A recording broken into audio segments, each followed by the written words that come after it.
Yeah, well, this is fire camp. You look around, you see we have our map over here on the wall, and you may see all the pins in it. That shows you where all the authorized fire permits are, the ones that have been inspected by the fire crew. See, each team has got a letter,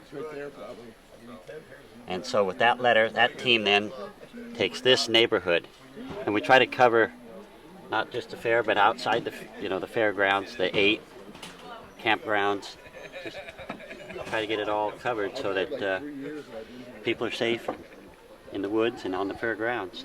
So the fire crew actually becomes part of the community they're protecting. Right, we are, yeah. These are pictures of the old fire trucks. We've actually upgraded some of our trucks this year. And this was, here again, extinguisher practice where people from the fair booths can come out, practice with real flame and a real extinguisher. Didn't cost them anything. He doesn't know it yet. So they got to practice. Over here you also, if you can see, our coffee pot is on 24 hours a day. And we have our Tinkerbell and our phone system set up. About half of the firefighters who are on the fire crew camp in fire camp. The other half are spread out throughout the fair, Far Side, Chela Mela, Crafts Lot, and Alice's. We're spread out. And so, and we have 3 duty stations similar to the fire camp. We have one at the bus stop. You probably will see guys out there 24 hours a day during the fair.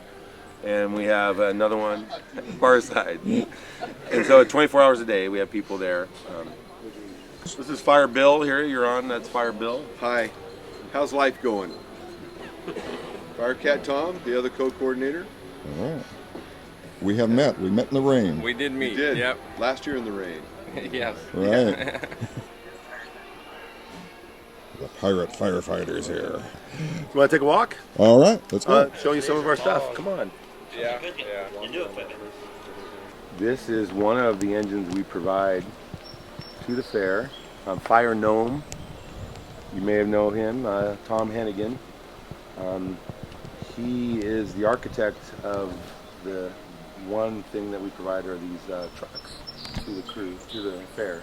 We provide 4 wildland fire engines this year.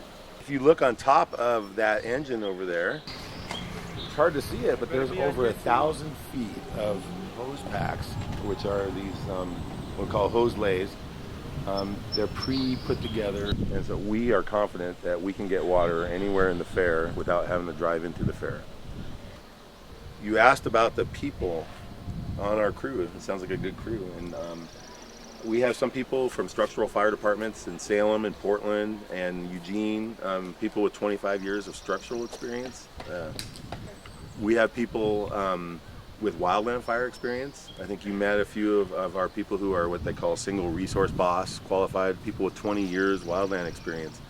And so we have people with Forest Service experience, very experienced crew if you saw their resumes. And then what we do is get to come out here, have some fun, and train on the actual equipment that we have available at the fair.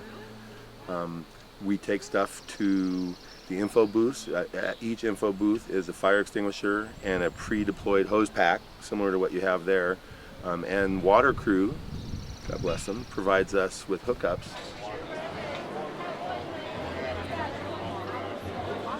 Okay, what you're looking at is an 1.5 inch quick connect coupler, which goes into quick connect couplers on the end of water ops people that deliver water around here, and also can be available for fire. So here's a map of the fair. As you can see, here we're at the intersection of Wildberry Punch and Main Stage.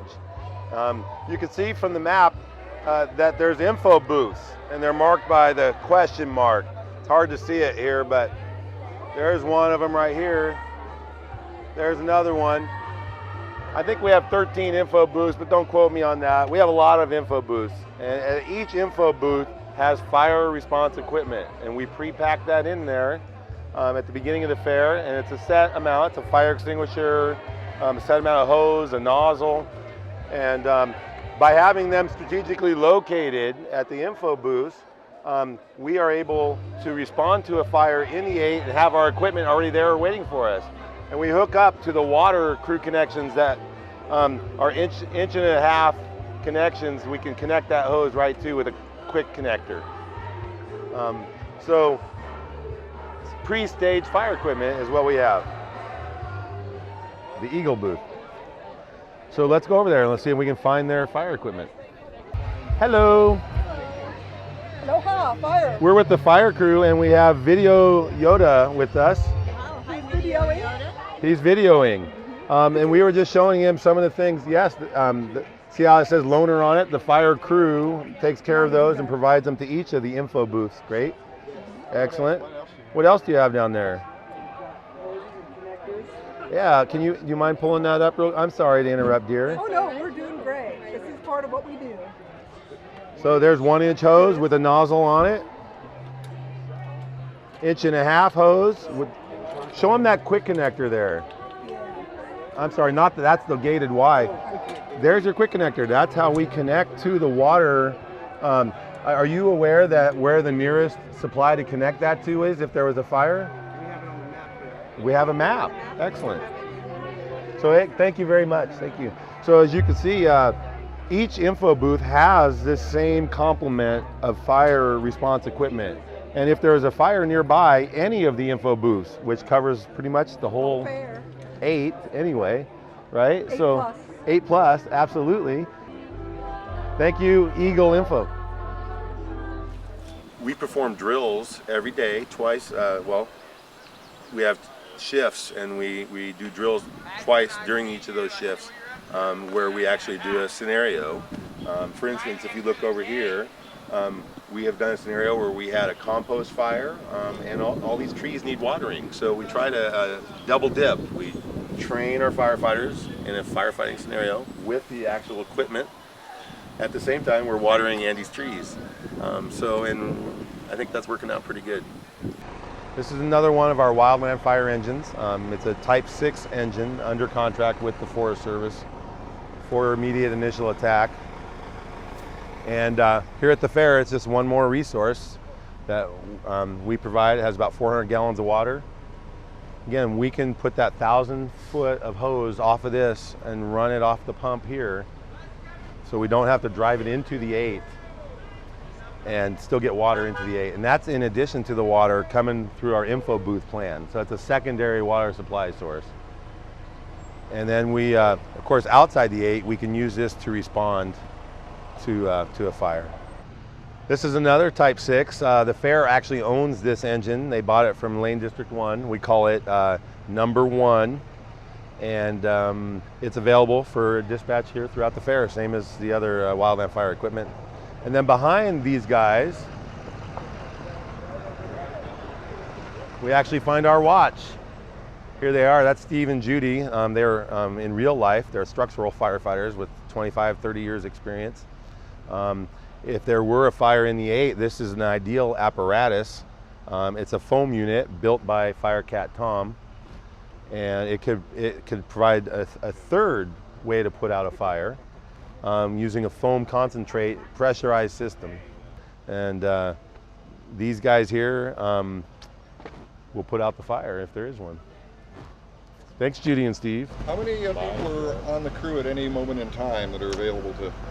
So as I said, 24 hours a day, we have 2 people on watch at 3 locations. So there are 6 people on watch from noon on Thursday till noon on Monday.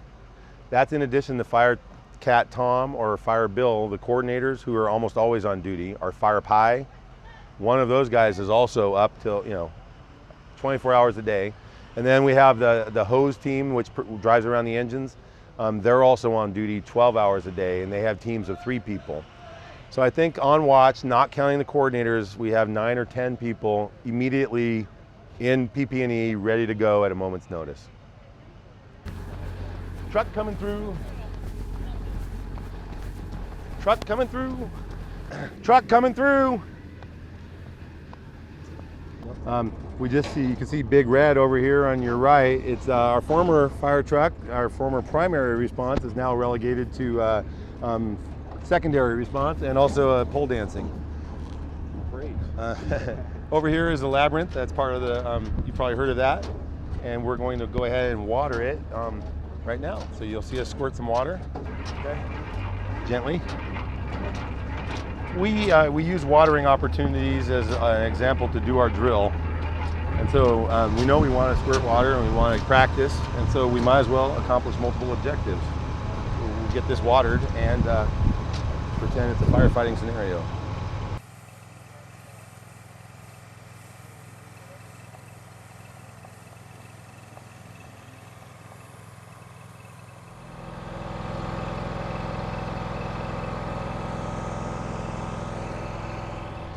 And you can see the camps are continuing to extend and expand, and that means more fire response needed and capabilities. So there's another Type 6 engine that provides additional fire support here. Those are again a contract engine on contract with the Forest Service, ready to respond here at the fair for the duration.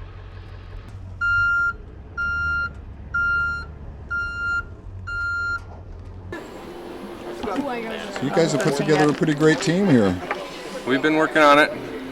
We've been doing this for, I was trying to figure out how many years now. I think it's like 15 years that I've been on the fire crew. Wow. It's quite a while. And So have most of the people on the team been with the team for a few years? Like these are all veterans? it varies. Generally we get 2 or 3 new people a year. But most of all, the crew has been the same crew for about 10 years now. We don't have a lot of turnover. The people that are always here, and the ones that come early are generally all the same people. The ones that I can really rely on are the ones that are always here early and stay and have a Firemen with fire in their blood. That's right. Exactly. Right. And we have a lot of really good firemen on our crew, which is really, and women, firemen, firewomen. Yeah. And this over here? This was, That was, putting out a fire at the sauna? This was at the end of the fair. It was nearly naked firefighting. Oh, yes. That does look like the end. It was the end.